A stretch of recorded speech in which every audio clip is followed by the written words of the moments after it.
السلام علیکم ورحمۃ اللہ تعالی وبرکاتہ۔ محترم سامعین، ایک بار میں پھر سے آپ کی خدمت میں حاضر ہوا ہوں ایک نئی حکایت کے ساتھ کہ جوانی کیسی ہونی چاہیے۔ حضرت سیدنا ابراہیم بن ملہم رضی اللہ تعالیٰ عنہ فرماتے ہیں، دوران سفر میں ایک ویران جنگل سے گزرا تو ایک لڑکے کو نماز میں مشغول پایا۔ جب اس نے نماز مکمل کر لی تو میں نے کہا، اس ویران جنگل میں تمہارا کوئی منیس و غمخوار بھی ہے؟ اس نے کہا، کیوں نہیں، بالکل ہے۔ میں نے کہا، کہاں ہے؟ اس نے کہا، میرے دائیں بائیں آگے پیچھے ہر طرف۔ حضرت ابراہیم بن ملہم فرماتے ہیں، میں سمجھ گیا کہ یہ لڑکا اہل معرفت سے ہے۔ میں نے کہا، کیا تمہارے پاس کوئی زاد راہ بھی ہے؟ لڑکے نے جواب دیا، کیوں نہیں۔ میں نے کہا، تمہارا زاد راہ کیا ہے؟ لڑکے نے کہا، اخلاص، توحید، حضور پاک صاحب الاولاق سیاح افلاق صلی اللہ تعالیٰ علیہ وسلم کی نبوت کا اقرار، ایمان صادق اور پختہ توکل میرا زاد راہ ہے۔ میں نے کہا، میرے بیٹے، کیا تم میرے ساتھ رہنا پسند کرو گے؟ لڑکے نے جواب دیا، جب کسی کو کوئی رفیق مل جاتا ہے تو وہ اسے اللہ عز و جل کی یاد سے غافل کر دیتا ہے، اور میں کسی بھی ایسے شخص کی رفاقت نہیں چاہتا جس کی وجہ سے لمحہ بھر کے لیے میں اپنے پروردگار کی یاد سے غافل ہو کر عبادت کی اس لذت سے محروم ہو جاؤں جسے میں محسوس کر رہا ہوں۔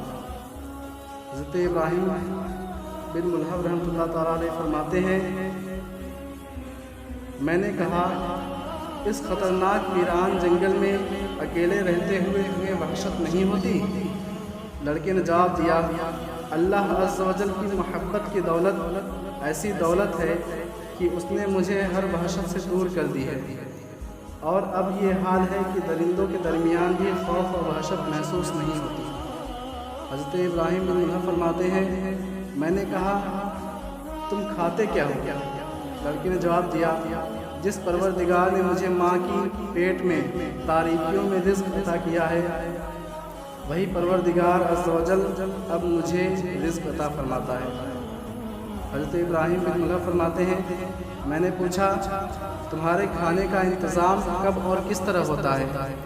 لڑکے نے کہا، مجھے مقررہ وقت پر کھانا مل جاتا ہے، چاہے میں کہیں بھی ہوں، میرا رزق مجھ تک ضرور پہنچتا ہے۔ میرا مولا عز و جل خوب جانتا ہے کہ مجھے کس وقت کس چیز کی حاجت ہے، اور پاک پروردگار عز و جل میرے حالات سے بے خبر نہیں، وہ ہر جگہ میرا محافظ و والی ہے۔ میں نے کہا، تمہاری کوئی حاجت ہے جسے میں پورا کر سکوں؟ لڑکے نے جواب دیا، ہاں، ایک حاجت ہے، اور وہ یہ ہے کہ اگر دوبارہ مجھے دیکھو تو مجھ سے گفتگو نہ کرو، نہ ہی میرے بارے میں کسی کو بتانا۔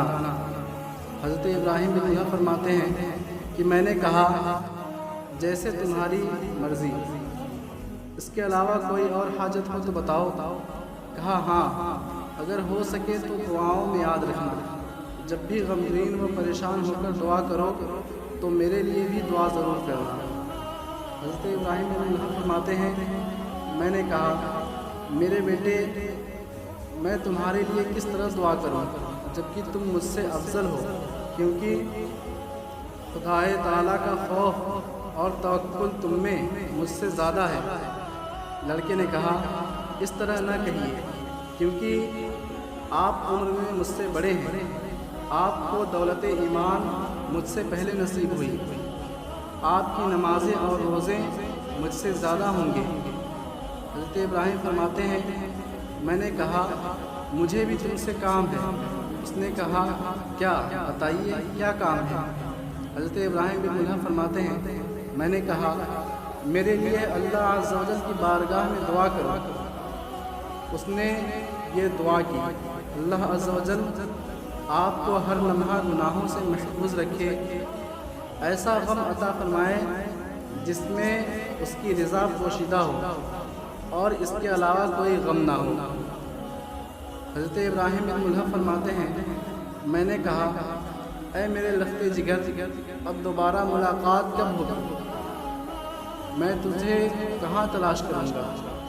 لڑکے نے کہا دنیا میں مجھ سے ملاقات کی امید نہ رکھنا، اور آخرت میں مجھ سے ملنا چاہو تو ہر اس کام سے بچنا جس سے اللہ عز و جل نے منع فرمایا ہے، اور کسی بھی ایسے کام میں اس کی نافرمانی نہ کرنا جس کا اس نے حکم دیا۔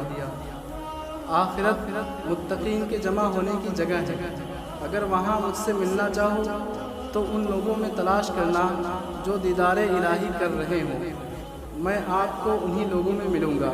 حضرت ابراہیم بن ملہب فرماتے ہیں کہ میں نے کہا تمہیں کیسے معلوم کہ اللہ عز و جل کی بارگاہ میں تمہیں یہ مرتبہ ملے گا؟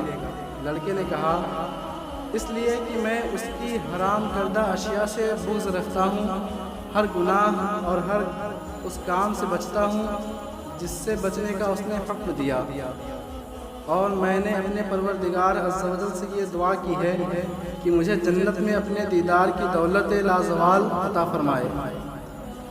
اتنا کہنے کے بعد اس لڑکے نے ایک چیخ مار کر ایک طرف دوڑ لگا دی اور پھر نظروں سے اوجھل ہو گیا۔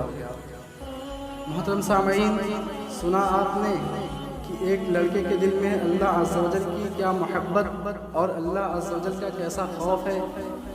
اللہ ہم لوگوں کو بھی ایسا ایمان نصیب عطا فرمائے اور ہمارے گناہوں کو معاف فرمائے، بہترین طریقے سے جوانی گزارنے کی توفیق عطا فرمائے۔